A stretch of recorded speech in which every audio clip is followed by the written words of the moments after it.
Hey, what's going on? It's Jason Lucchese, and welcome back to the YouTube channel. I'm excited. It's the double J time, right? Yeah, J squared. We had a technical difficulty with Mrs. Palliser, but we've decided to let the show go because Jay does a ton of Airbnbs, and we'll have Jessica come back on at some point in time. There's some sort of Wi-Fi issue going on, but hey, we'll have her come back on another time because she's got some great secrets. You're almost an equal replacement, though. I'm not gonna lie. You can't smell him through the video here, but you smell terrific. Oh, that's great. I love it. This is gonna be a fun show. Yeah. And yeah, here. No. So I was lying earlier. So we're gonna be covering on this YouTube video Airbnb stuff. The six-figure secrets that Jay is personally using for himself and his wife. Mm-hmm. They have a great Airbnb business model that's going on. It's unlike anything else that anybody else is doing in today's market. So Jay, why don't we talk about what do you think is so attractive about the Airbnb model right now? So we've fallen in love with the Airbnb model, and my wife, she runs it like a pro. That's why I wish she was here right now. But again, we'll have her on and we'll pick her brain at a later date. Yeah. But having said that, why? So I think most of you know, I've been doing this for 20 something years, done flips, had tons of rentals, right? Do a lot of wholesale, you name it, everything under the sun. But here's why we've fallen in love over the last 2 years. Okay. So folks, as you're watching, listening, here's why we've fallen in love with Airbnb. Because I like using an example. So we have a property in St. Louis where we used to live. Instead of selling it, we kept it. We could have rented it out for $2,000 a month. So if you're listening and you're taking notes, just take notes or take mental note. We could have rented it out for $2,000 a month, and we decided to Airbnb it, right? Which is newer to the marketplace. And in 1 year's time, so if you're taking notes, write this down. In 1 year's time, we did $71,000 in revenue. Whew. So think about that. That's almost triple. Yeah, it's all. Yeah, we're talking what a rental would bring in. We're literally 3 times the rent. Okay, so why is it an attractive model? Because it's double, triple the rents. And here's the other thing that I like about it. And when I say it to you this way, I bet it'll sink in, and you can start evaluating deals. And quite frankly, here's a little secret for you. Where normally you run numbers like you normally would on a deal, like, oh, it doesn't really work for this, and you would pass on a deal. You can pay 15, 20, 30 grand more than your competition. Yeah. If you evaluate this and it makes sense to do it as an Airbnb, because you can get double, triple the rents, right? Yeah. So now all of a sudden you can start buying properties in areas that you like, because normally you would have passed on it because you look at it like everybody else does. And here's another thing that I like and why we find it attractive is this. If at any given time, Jay, any given time I decide to sell, so if Jess comes to me and like, hey, let's sell and take that money and put it in a different area in Airbnb, and because Jess is in control of all that, she runs numbers like a freak. The house is already staged.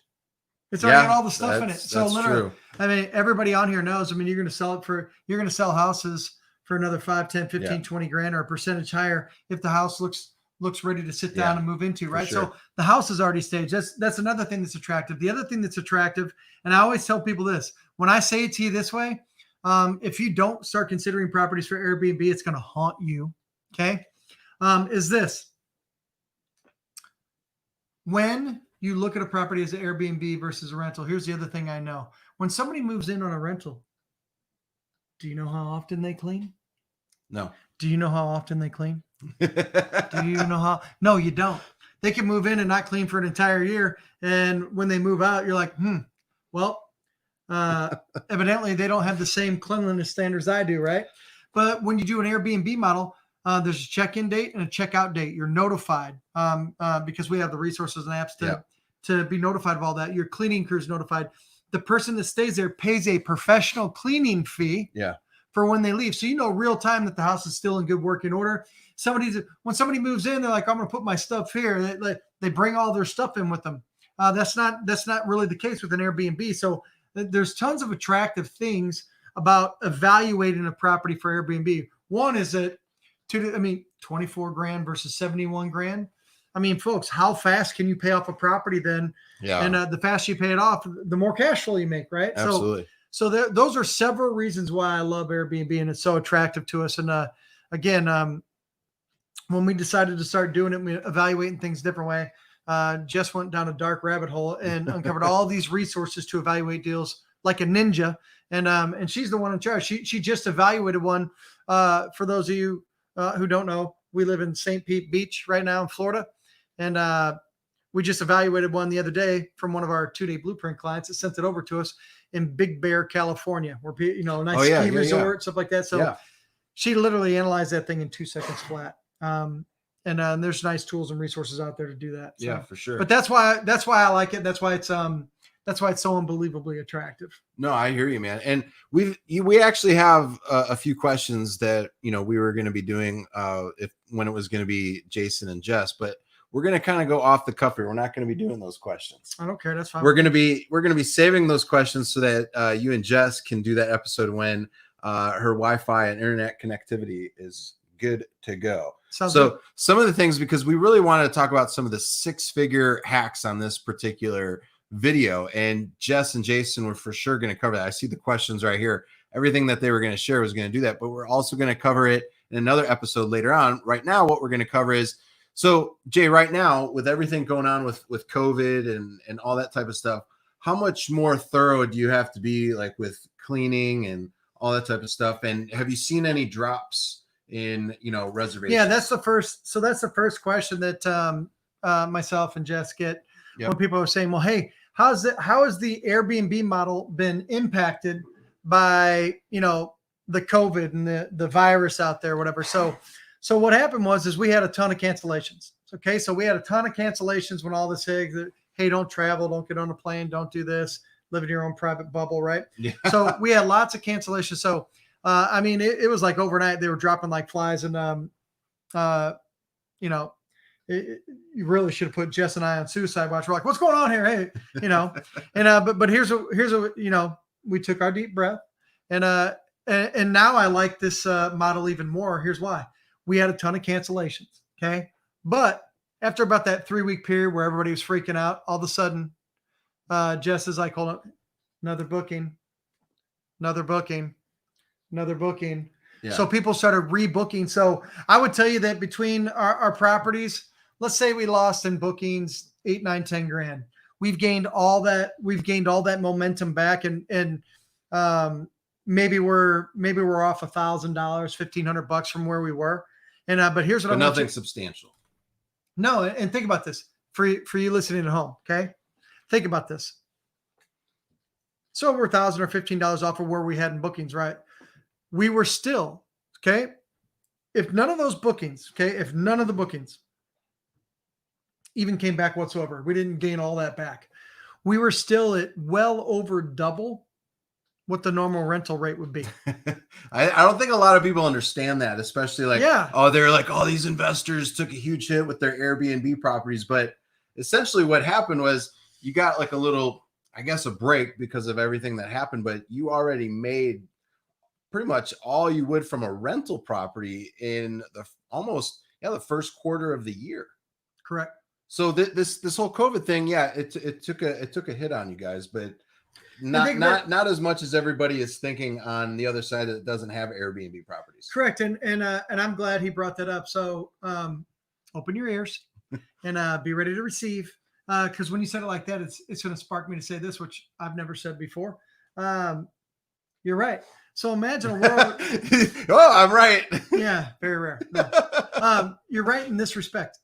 What you just told me, and because I don't think of it in that way until you said it.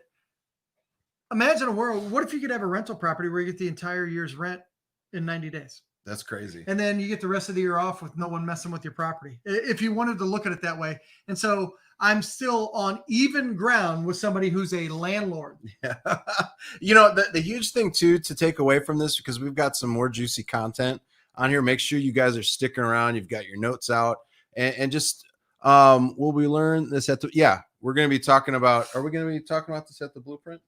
Oh, yeah. Well, definitely, you don't escape a 2-day blueprint without us talking a little bit about the Airbnb model. Yeah. Like I said, Jess has it down to a science. she has an Airbnb Blueprint as well that we have clients across the nation that grab. It's basically showing you from start to finish, all the way down to how many spoons you should have in a house.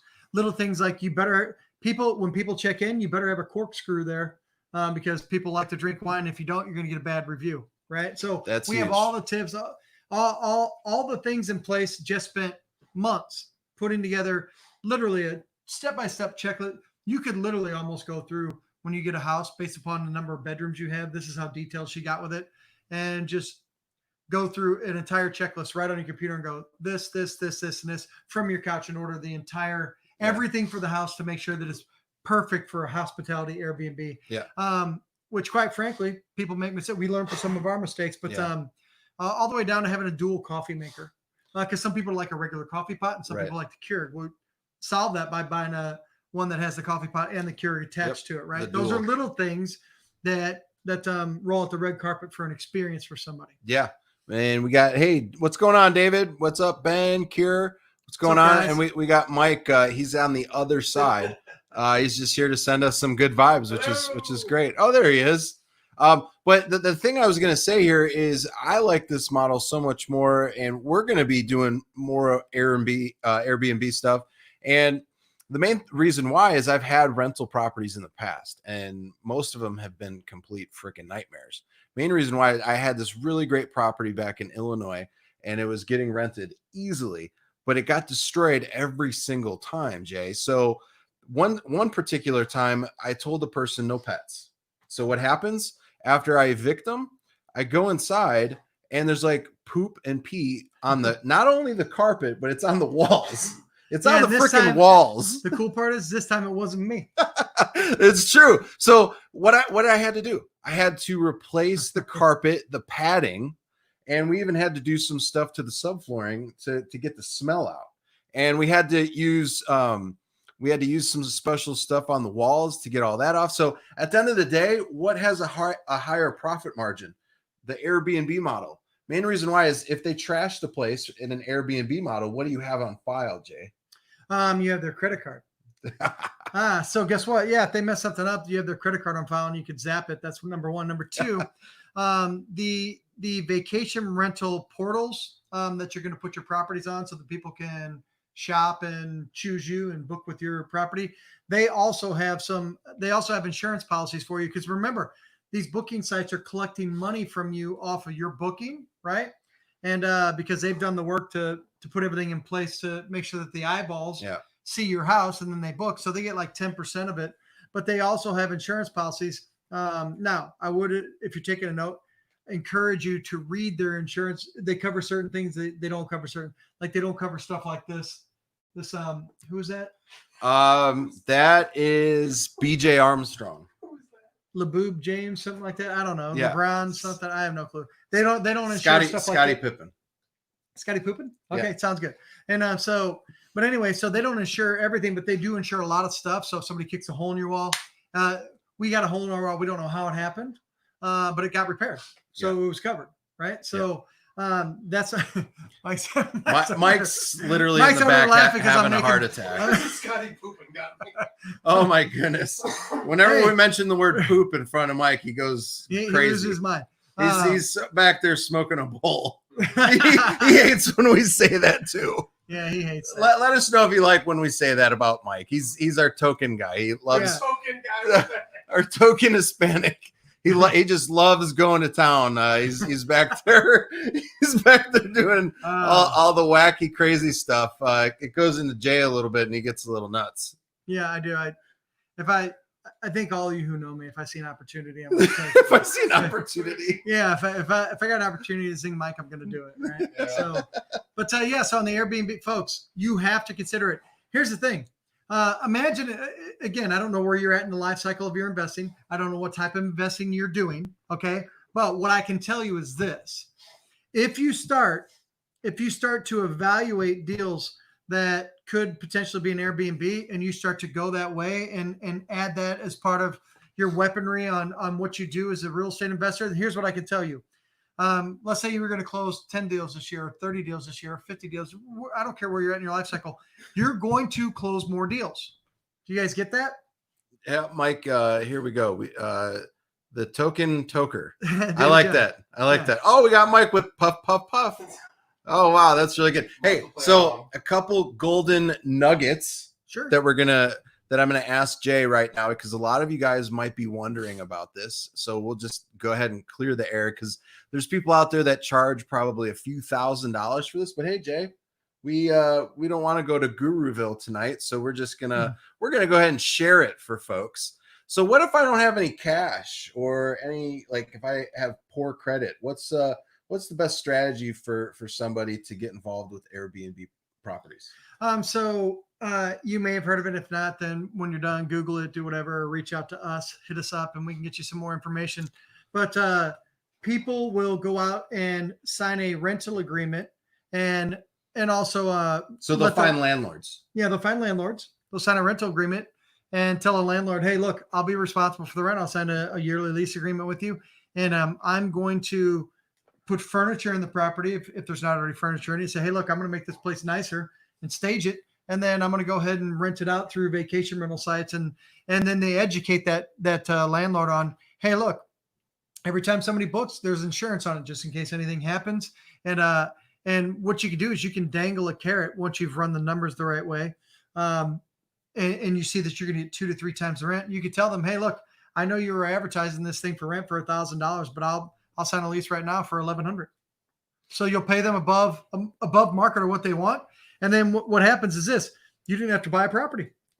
Yeah, you didn't have to use your credit. You're using somebody else. So Jay, for me, from being in the position of being the landlord, if I was approached this way, I would say yes. But what do you think? And the main reason for that is I'd rather have somebody that would be a responsible Airbnb host than a regular tenant. The main reason why is you're going to care about it because you're on the hook for the rent every month, and you're going to be doing your best to make sure the property's always clean. I'm going to actually know when my property's being cleaned all the time. Yeah, correct. So for landlords in this position, this is like an easy $1,100 a month for them in the example. Yeah, you paint the picture the right way, right? And the other things you can say to the homeowner, kind of a little bit about what I said a little bit earlier, a little different slant, but you just tell them, hey, look, I'll add you to our booking protocol so you'll know exactly when it's clean. We'll send you pictures every time a guest leaves and a new one comes. You'll see real time that your house is still in good working order. Yeah. And because quite frankly, when a renter moves in, you don't know how often they clean. You don't know what they're going to do. So there is some attractive things about it. One, getting above market rent. Two, knowing real time that your place is clean over and over and over and over. Yeah. And you depending on what your style is, it's definitely my style. You tell them, hey, not only am I going to sign the lease, but I'll put my credit card on file with you. If anything happens, you zap my credit card. Has any other renter ever given you a credit card before? Right? Probably not. Yeah. So there's tons of things that make it attractive for a landlord that's tired of renting other people, or you just broach the subject with them. So think about this: no credit needed. Okay, so you don't need to use your credit. You don't even need to buy the property. All you need to do is block out 3 hours and call every landlord in town. Now, no, you can do that for $0. That's going to absolutely be like the best course of action here. Now, there are some training programs out there that don't really tell you this part, which I believe should be something that should be told up front, because what Jay just said, absolutely, it's $0 out of your pocket. Now, Jay, for somebody that really doesn't have the funds, and they probably don't have good credit, would this be a good strategy for them if they don't have the money to furnish the property? Sure. Yeah. You can still broach the subject with the homeowner and have them finance it, and or partner with somebody else in town who does have it and say, hey, I'm going to run the whole show. I'm going to be the property management spoke in the wheel. Right. Yep. So that's the value that you bring to the table, and you can have other people that have capital and partner with them on it and give them a percentage of it. Yep. If not the homeowner. Right. So absolutely, you can do that. No, I love it, man. I love it. So what would be like, if I'm the landlord, why wouldn't I just go and Airbnb it? Why would I just allow somebody else to Airbnb? Because you tell them, hey, look, there's multiple platforms you have to put it on. You have to manage the bookings. You have to massage the nightly rate to find the sweet spot. Those are all things. You need to coordinate with the cleaning crew, right? They need to manage inventory in the property, toilet paper, all that. Those are all the things that I handle, sir.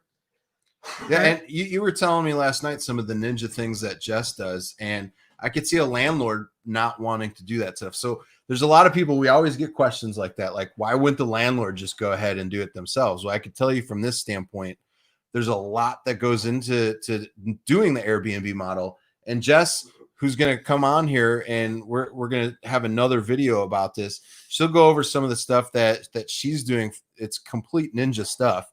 She knows the algorithms, beats the algorithms on all of these vacation rental websites, so that you can always be getting your vacation rentals booked like consistently.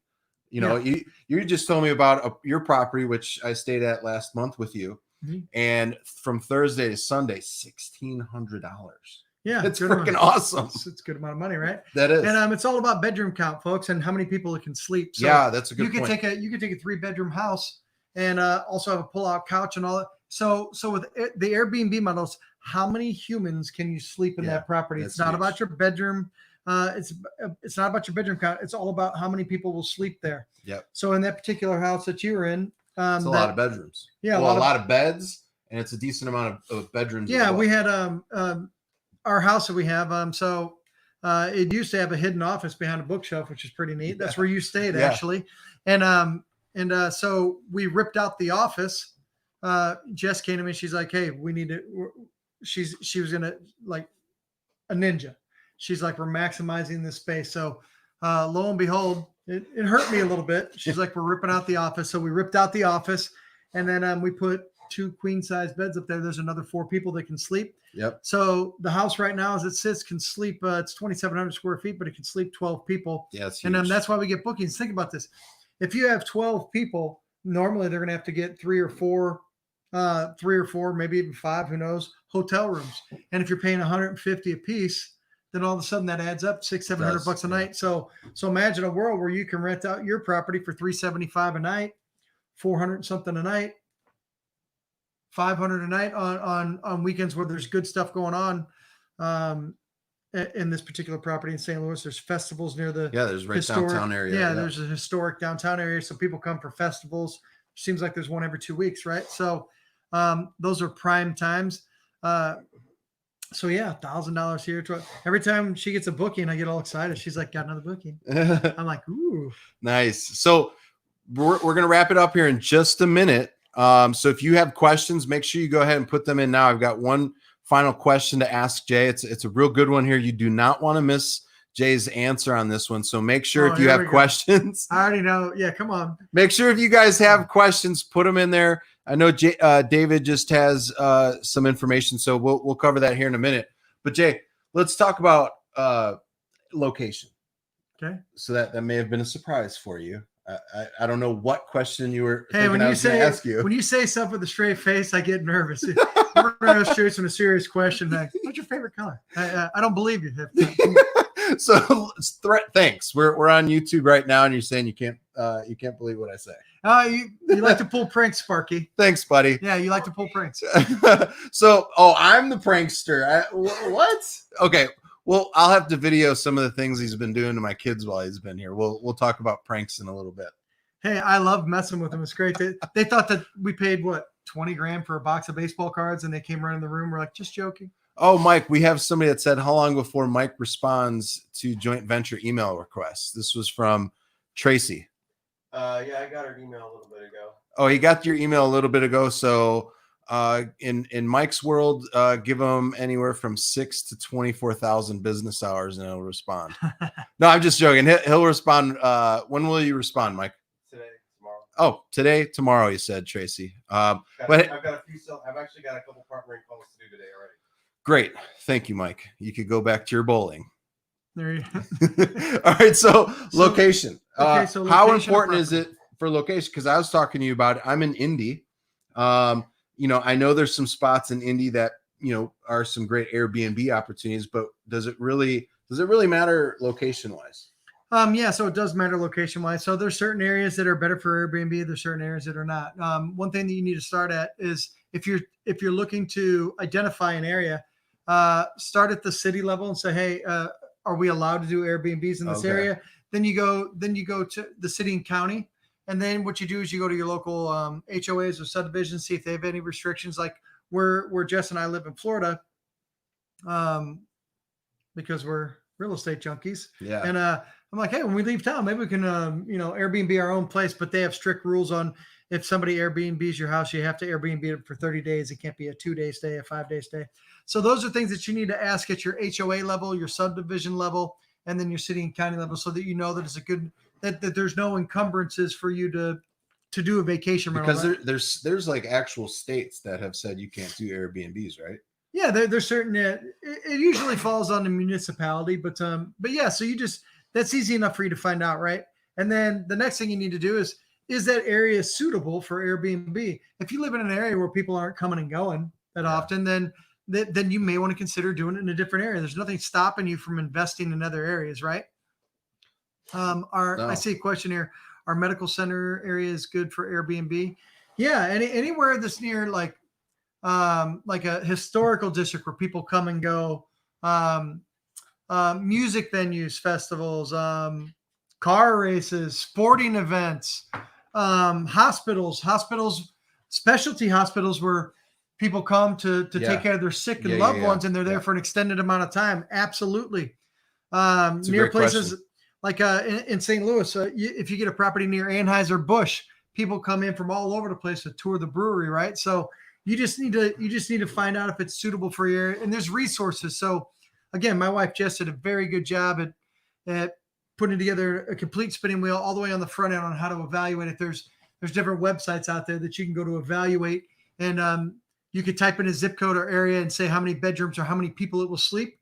And then these different websites that she has inside her Airbnb blueprint, these different websites for that zip code, that area, that bed count, it'll say, hey, this house in this area is typically booked 50% of the time out of a calendar month, or 60% of the time, and the average nightly rate is $250. So it makes it real easy for you to evaluate, can I destroy what a normal rental property income would look like versus Airbnb? And does it make sense for me to, what should I pay for this property, right? Right. And so yeah, those are things. So location matters, but there's tools and resources out there to help you with that. No, that's perfect. So looks like we got everything. Mike responded to Tracy. No problem, Tracy. Let's see. Is there anything else that I don't see any other questions coming in? Hey, if you guys would like to, hear from Jess and the questions that we were going to ask her here this evening, and we'll do another follow-up to this. If you would like to know some of the ninja things that she's doing with Jay on their properties. So they have properties. They're doing this right now. Mm-hmm. And it's not just like, theory. You're doing this. Yeah, I know. Here's what's fun to me. I maybe this helps you, maybe it doesn't, but I always equate things differently. So, we're hitting the 6 figures in the income that comes in on these things.